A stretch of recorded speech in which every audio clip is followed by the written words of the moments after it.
Pertama ya, Bismillahirrahmanirrahim. Assalamualaikum warahmatullahi wabarakatuh. Baik, untuk hari ini kita masuk materi tentang perkembangan pada pria ya. Hari ini minggu ini kita bahas perkembangan pada pria. Di sekolah sudah masuk pembahasan atau belajar tentang sains? Udah belum? Belum? Saya sudah belajar? Belum? Minggu ini belum belajar sains? Atau IPA ya. Jadi perkembangan pada pria.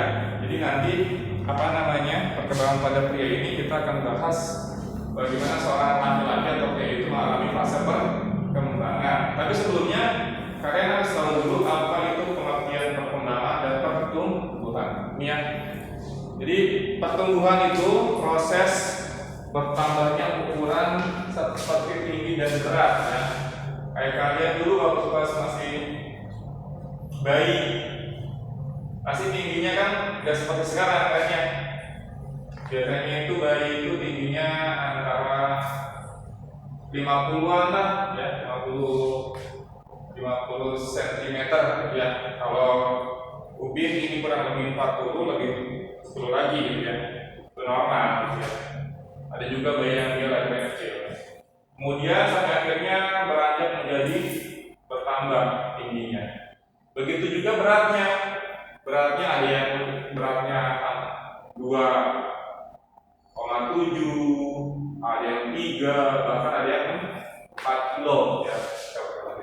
Itu namanya proses pertumbuhan ya, bertambah ukuran baik tinggi ataupun berat, jadinya tinggi ataupun berat. Kemudian ada juga namanya perkembangan. Kalau perkembangan ini proses menuju kedewasaan ya, atau dikatakan dalam prosesnya terjadi pematangan fungsi organ. Jadi lebih dewasa dalam apa? Misalkan dalam bertindak ya, dalam bertingkah laku atau berperilaku. Kalau dulu misalnya ketika anak-anak pengen sesuatu, kalau mau dikasih nangis gitu kan, kalau sekarang ya nggak seperti itu lah ya, sudah tambah besar kan, ini sudah berpikir gitu ya. Kalau dulu mungkin ketika masih kanak-kanak susah dibilanginnya, disuruh mandi nggak mau ya, kemudian juga dimintain tolong nggak mau, ya sekarang harus sudah berubah gitu ya, bukan menjadi anak-anak lagi kan, sudah beranjak dewasa ya, sudah kelas 6, usianya 11 atau 12 ya kan, sudah tambah dewasa ya. Dan pematangan fungsi organ ya, organ-organ yang lainnya dalam hal misalkan organ reproduksinya ya, organ reproduksinya itu sudah patah, sudah berfungsi ya. Kalau dulu waktu pas masih anak-anak ya itu belum ya, tapi ketika sudah mengalami fase perkembangan, organ reproduksinya berfungsi. Nah, ini definisi pertumbuhan dan perkembangan. Kita lanjut. Nah, ini gambarnya nih ya, bisa kalian lihat kan proses-prosesnya kan, dari tahapan bayi ya, kemudian sampai akhirnya berkembang menjadi kanak-kanak atau anak-anak ya. Bayi kalian sudah lewati fase bayi, kemudian fase anak-anak kalian sudah lewati, sekarang menuju fase remaja kan ya. Fase remaja kalian sudah sedang ya, akan dan sedang. Ada yang belum, ada yang sudah ya, akan dan sedang. Tapi paling tidak kalian sudah melewati 2 fase bayi dan juga anak-anak. Kemudian 2 fase lagi yang belum kalian lewati ya. Kalau itu pun usianya memang diberikan sampai usia lansia atau tua ya. Ada kadang yang dia tidak sampai dewasa ya. Kemudian ada yang tidak sampai lansia atau tua. Balik lagi nanti tergantung usianya atau umur yang diberikannya kepada masalah. Baik, kita lanjut. Nah, ini ciri-cirinya ya, karakter yang dimiliki pada masing-masing fase tadi. Fase bayi, ya, fase anak-anak gitu ya. Kemudian fase remaja, fase dewasa, fase lansia. Kita lihat fase bayi dulu nih ya. Fase bayi dikatakan fase ketika baru lahir sampai usia 5 atau kurang dari 5 tahun ya. Itu fase bayi. Kalau dalam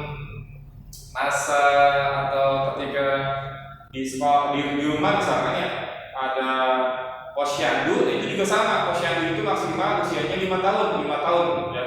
Kalau sudah 5 tahun ke atas sudah enggak, artinya berhenti sampai 5 tahun. Itu baik dikatakan ya.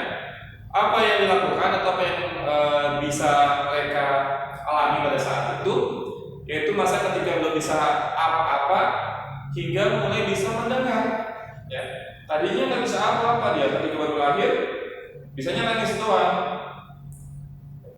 Tapi setelah itu bisa mendengar. Makanya bayi itu ketika baru lahir itu biasanya yang pertama kali dilakukan oleh orang tuanya atau ayahnya itu mengazani ya. Kalau di Islam itu mengazankan. Telinga kanan, kemudian telinga kiri dikomatkan. Ya. Kemudian setelah itu baru bisa melihat ya. Jadi usia-usia awal bayi kelahiran itu tatapannya kosong ya. Jadi kalau ada yang punya bayi baru lahir atau baru berapa minggu lah begini ini dia nggak melihat ya, karena memang penglihatannya belum berfungsi ya, tatapannya kosong gitu. Dia melihat cuma dia matanya ya terbuka tapi tidak melihat apa-apa karena memang belum berfungsi. Yang baru berfungsi adalah telinganya.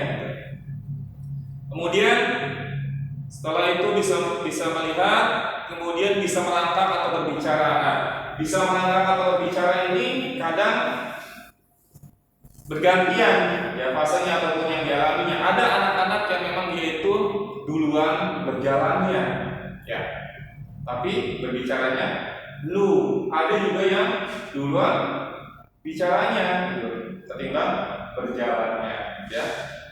Tapi nanti akan dialami kok kalau yang usianya atau bayinya itu normal, ya dia akan mengalami fase ini atau mengalami dari mulai mendengar, kemudian melihat, berjalan atau melangkah sampai akhirnya bisa berbicara. Ya. Ini fase anak-anak ya.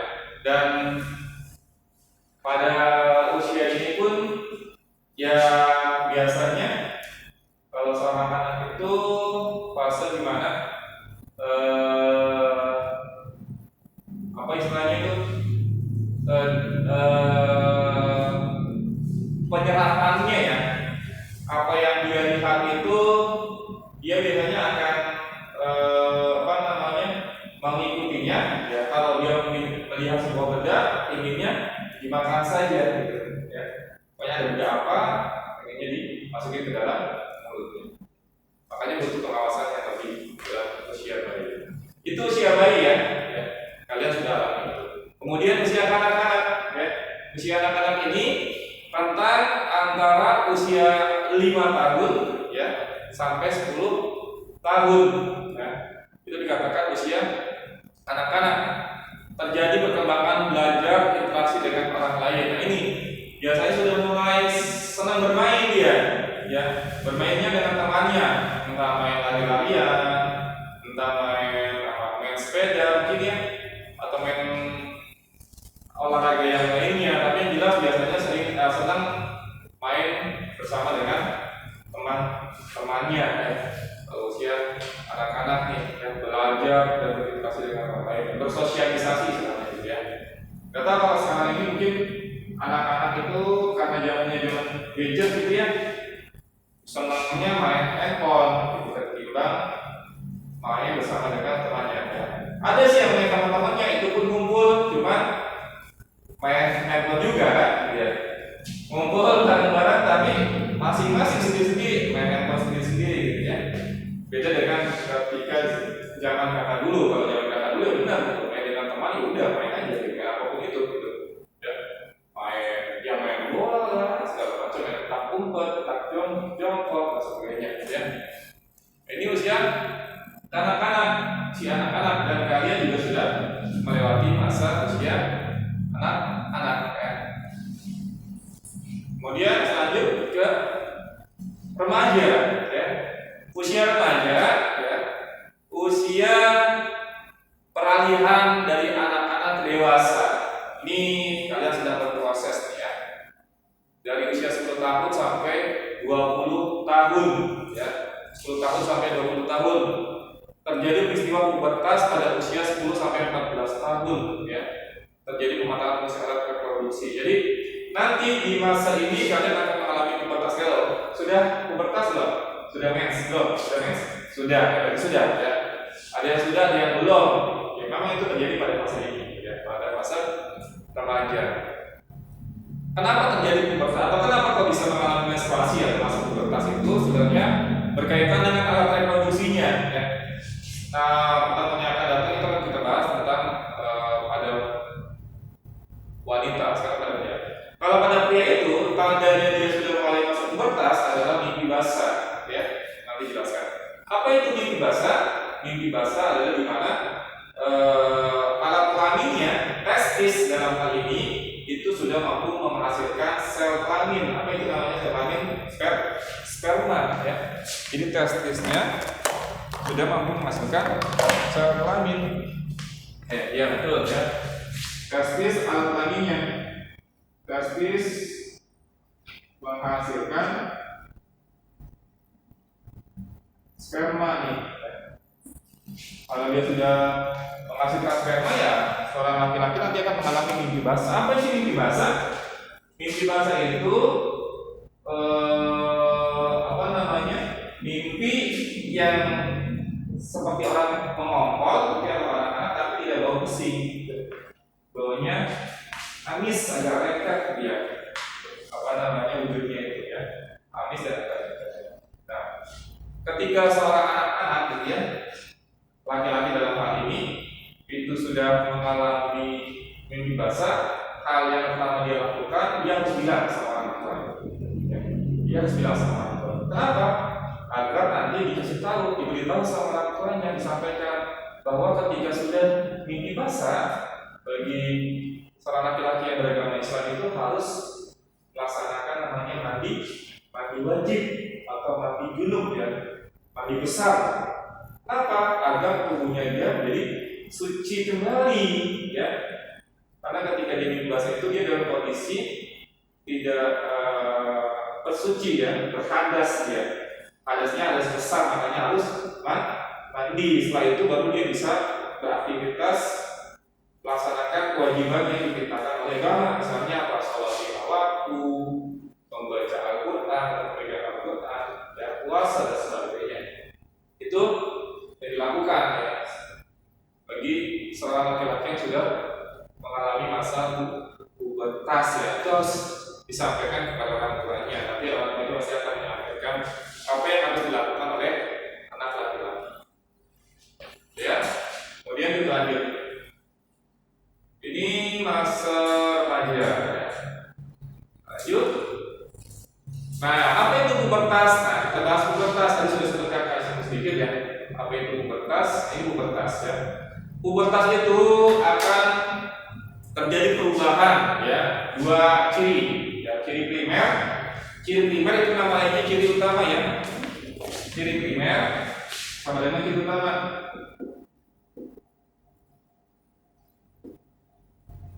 Itu sama dengan ciri utama.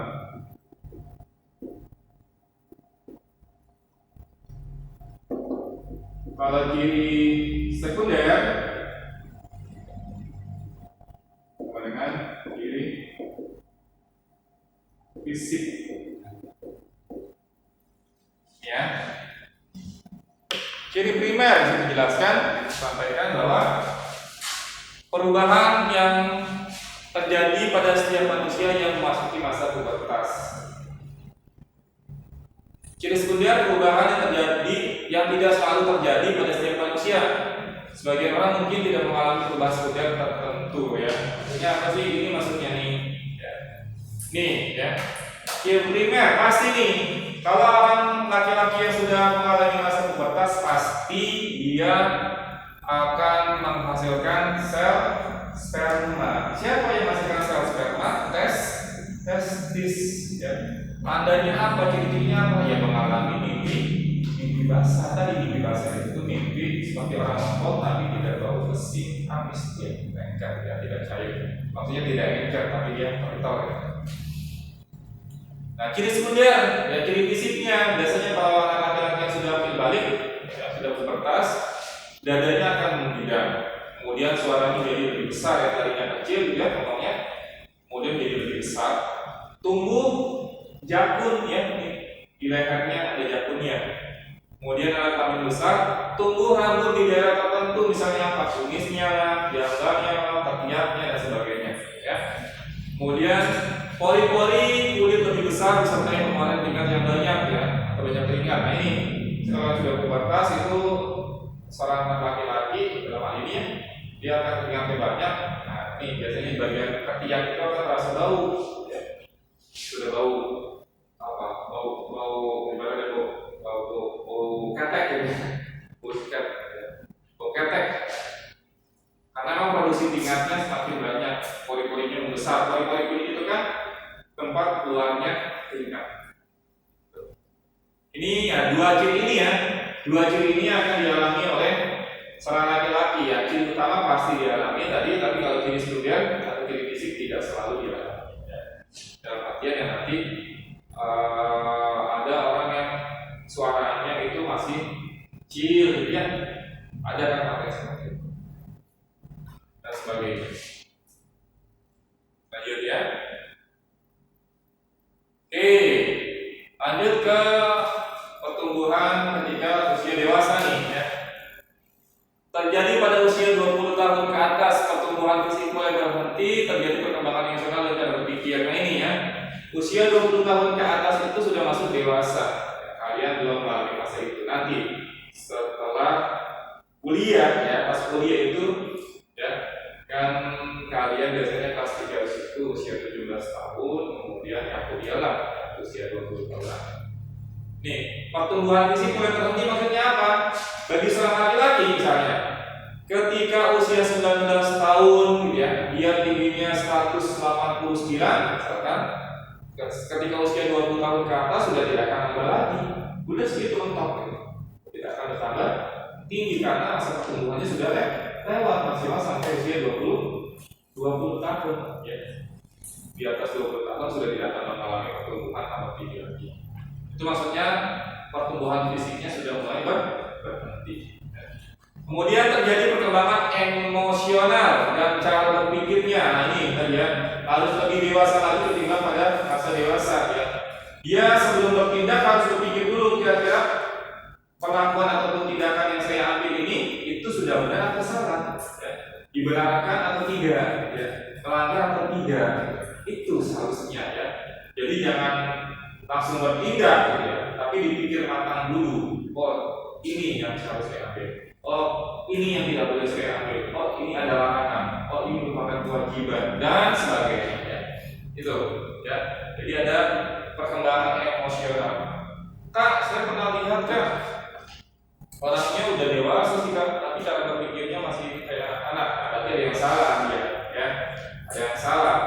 Ya. Harusnya semakin dewasa, semakin bertambah usia, pola pikirnya, cara berpikirnya harusnya semakin lebih baik daripada banyak kok, tapi ya ada seperti itu gitu ya. Kalau kita melihat banyak orang yang sudah, apalagi orang yang sudah ibaratnya sudah sekolahnya tinggi, ya, tapi cara berpikirnya masih kayak anak-anak. Banyak. Kita lihat. Oke, lanjut ya. Kalau tadi dewasa, sekarang masuk tua atau lansia, maka belum mengalami ini ya. Terjadi pada usia lanjut, pada usia di atas 65 tahun sebenarnya. Ya di bawah itu juga bisa dikatakan lansia sebenarnya. Tubuh semakin rentak, wajah dan tangan mulai keriput ya. Mulai keriput apa? Kenapa kok bisa keriput? Karena sel-sel di kulitnya itu sudah banyak yang mati tapi tidak diperbaiki sama tubuhnya. Ya. Kalau seusia kalian, sel kulitnya mati bisa diproduksi lagi, diperbaiki. Tapi kalau sudah tua, yang sudah mati sel kulitnya udah nggak bisa diperbaiki lagi, makanya akan mengalami peristiwa keriput, gitu ya. Tumbuh banyak uban dan banyak rambut yang rontok ya. Uban juga banyak, rambutnya tadinya hitam jadi putih semua. Ya. Rontok. Gigi mulai tanggal dan tidak akan tumbuh lagi ya. Jadi kalau sudah usia tua, ketika giginya tanggal, copot, udah tidak akan tumbuh lagi, udah ompong. Paling kalau mau pakai gigi palsu kan, pasangin. Kemudian tubuhnya sudah mulai membungkuk yang tadi tegak, kemudian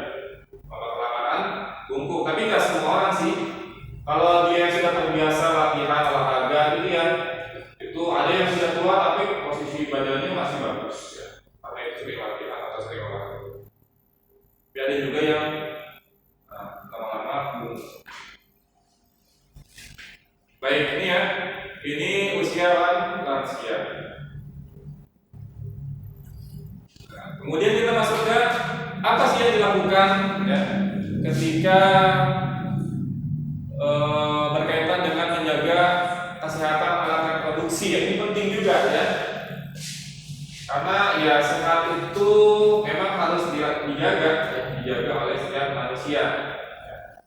Karena ketika dia tidak sehat atau dia sakit, maka kesulitan dalam melakukan aktivitas. Nah, ini kaitannya dengan alat reproduksinya ya ketika beranjak remaja ataupun dewasa. Yang pertama, dibiasakan mandi minimal 2 kali sehari ya. Pagi dan sore minimal kan. Ya, maksimalnya ya bisa lebih dari itu lah ya, tapi jangan kebanyakan juga. Buat apa ya? Nah, misalkan kalau kalian merasa habis berolahraga lengket, ya silakan kalau mau mandi ya misalkan. Kemudian berkeringat banyak, harus bekerja, harus membantu orang tuanya beres-beres di rumah. Ya, belum sore tapi nggak mau mandi silakan, karena itu untuk menjaga kesehatan. Gunakan pakaian dalam yang berbahan dasar katun ya, yang lembut ya. Kemudian gunakan pakaian yang tidak ketat, nggak boleh ketat pakaiannya, nanti bisa mengganggu kesehatan reproduksinya dan mengganggu produksi sel spermanya ya. Karena sel sperma ini nanti berkaitan untuk keturunan ya, keturunan ya. Jadi sel sperma ini kaitannya nanti untuk menghasilkan keturunan. Kalau sel spermanya itu tidak baik, maka dia tidak akan punya keturunan. Salah satunya tadi jangan menggunakan pakaian yang ketat ya, cara dalam. Gantilah pakaian dalam secara teratur, ini juga sama. Nanti kaitannya dengan kalau dia misalkan celana dalam ini dipakai selama seminggu itu aja ya, tanpa dicuci, itu bisa menyebabkan penyakit nanti, penyakit namanya jamuran, hadas, kudis dan sebagainya. Setelah buang air kecil, bersihkan dengan air bersih, lalu keringkan dengan anduk atau unti. Ini juga penting ya.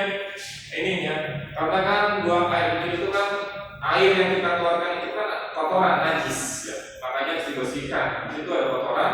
Kalau tidak dibersihkan bahaya nanti ya. Kalau bagi yang muslim itu kan ada kewajiban untuk sholat. Nah, sholat itu syaratnya harus suci. Artinya harus suci dari najis besar ataupun najis kecil ya. Ada besar ataupun kecil. Kalau pipis itu ada kecil, itu pun harus dibersihkan gitu. Ya. Makanya ketika pipis itu Rasulullah itu mengajarkan laki-laki ataupun perempuan ya sebaiknya itu adalah dalam kondisi jongkok ya. Baik laki-laki ataupun perempuan, kenapa? Agar kotorannya itu keluar semua gitu. Kalau berdiri itu pasti akan menghambat, ada yang terhambat, tidak semuanya keluar. Nanti bisa jadi pada saat sholat, ruku atau duduk keluar itu batal sholatnya ya. Makanya dibiasakan kalau laki-laki, kalau perempuan jadi sudah jongkok. Laki-laki masih banyak yang dia berdiri. Padahal Rasulullah menyarankan untuk jongkok. Kenapa? Agar semua kotorannya keluar ya. Jadi ada hikmah di sana. Ya. Rasulullah mengajarkan untuk jongkok, ternyata ada kebaikan buat kita. Ya. Itu dibersihkan dengan air bersih ya. Air juga harus bersih. Nah, ini kaitannya dengan pipis, sebaiknya itu airnya ya. Baik laki-laki atau perempuan itu airnya jangan air dari ember, jangan, harusnya dari keran ya. Karena kan air itu kalau untuk bersuci harusnya mensucikan gitu ya. Takutnya najisnya itu bersih sih, cuman kan bisa jadi nggak bersuci ya. Dengan air keran ataupun nanti takutnya di situ kalau di ember airnya udah bekas kobok-kobok tangan. Nah, kalau air keran kan masih bersih, itu sih ya. Nah, ini yang harus dilakukan ya bagi seorang laki-laki dalam menjaga kesehatan alat reproduksi. Ya. Saya di sini yang laki-laki banyak yang masuk ya, kalau masuk mungkin banyak yang baik, sampai di sini mungkin pembahasan kita tentang sistem reproduksi, perkembangan pada pria. Silakan kalau ada yang disampaikan, ditanyakan. Adanya? Kalau nggak ada ya udah dikerjakan langsung soalnya.